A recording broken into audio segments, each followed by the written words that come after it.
आपको ले चलते हैं एक ऐसी दुनिया में जो आपसे हजारों मील दूर होकर भी आपके अस्तित्व का आधार है।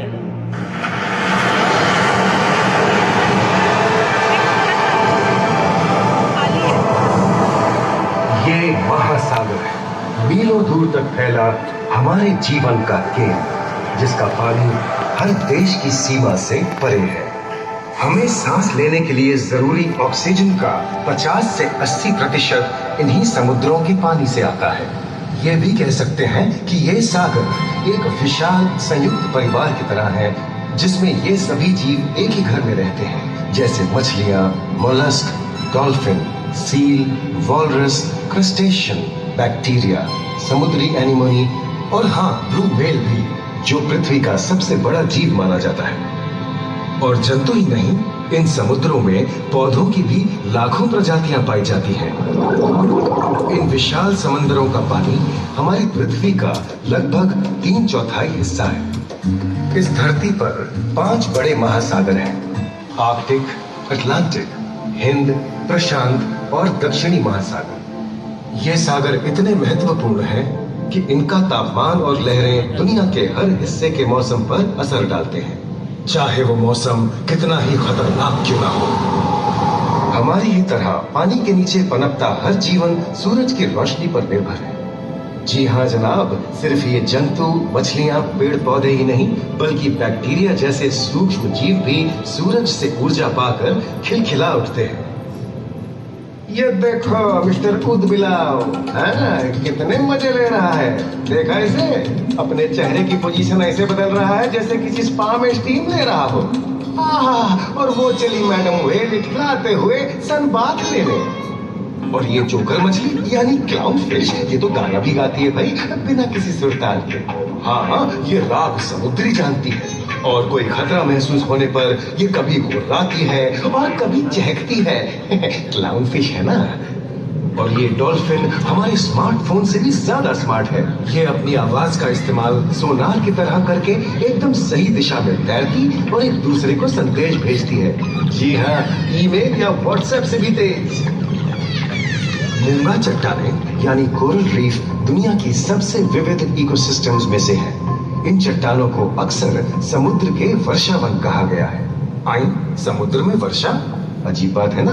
अरे दरअसल इनका नाम इनके आसपास बसे इन जीवों की विविधता के कारण पड़ा है। इनमें से कुछ मूंगे गर्म उथले समुद्र में, तो कुछ ठंडी अंधेरी गहराइयों में रहकर हमारे इकोसिस्टम के संतुलन को बनाए रखते हैं।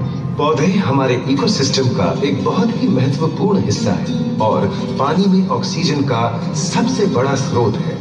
इस नीले पानी में मौजूद कई पौधों में से एक बहुत ही महत्वपूर्ण पौधा है फाइटोप्लैंक्टन, जो पूरी दुनिया की ऑक्सीजन की जरूरत का लगभग 50% बनाकर हमारा अस्तित्व बनाए रखता है। इन समुद्रों में पहुंचने वाली सूरज की रोशनी की मात्रा के हिसाब से उन्हें 3 क्षेत्रों या परतों में बांटा गया है। सतह के सबसे नजदीक वाली परत को यूफोटिक जोन या सनलाइट जोन कहा जाता है। जाहिर है कि यहाँ सूरज की सबसे ज्यादा रोशनी पहुंचती है और 90% समुद्री जीवन इसी परत में मौजूद है। अगली गहरी परत को डिस्पोटिक जोन या ट्वाइलाइट जोन कहा जाता है।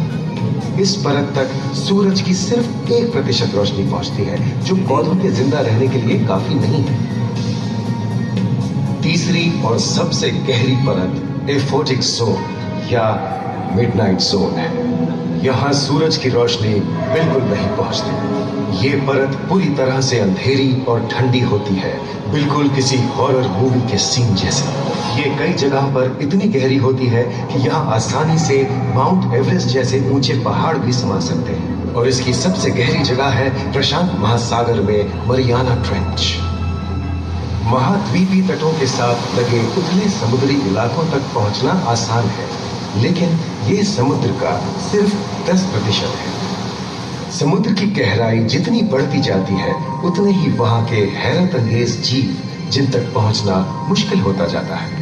ये समुद्री जीव पहले तो अपनी खूबसूरती से आपको छलते हैं और फिर अचानक एक खतरनाक रूप ले लेते हैं, जिनसे बचना मुश्किल ही नहीं, नामुमकिन है। पर ये क्या, अचानक ये रोशनी कहां से आई?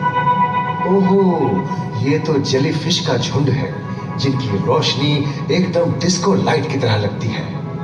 वाह, ये हुई ना बात। अब सभी बड़ी छोटी मछलियां इन चमचमाती डिस्को लाइट को देखकर पार्टी करने आएंगी। और फिर यही रोशनी उन्हें बेरहमी से दबोचकर उनका शिकार करके अंधेरे में वापस गायब हो जाएगी। लेकिन सभी शिकारियों को छलावे से लुभाना नहीं पड़ता।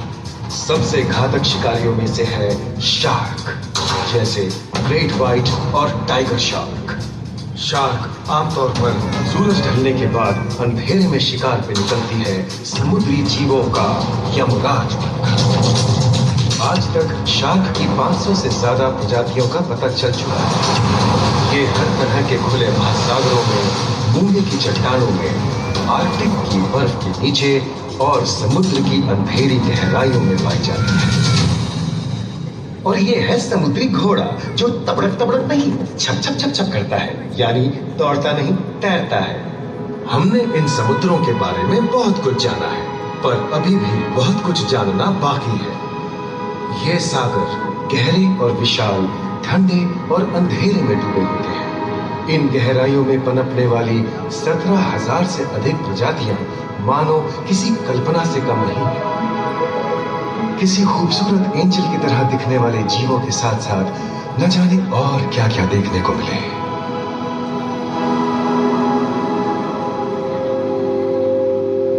इन विशाल सागरों के इकोसिस्टम इनके बाहर तक फैले हैं। खारे पानी की खाड़ियां, समुद्रों, समुद्र तटों और नमकीन दलदली इलाकों तक। मानव जाति दशकों से प्लास्टिक, जहरीले रसायन, तेल और ऐसी कई चीजों को पानी में बहाकर समुद्रों को नुकसान पहुंचा रही है।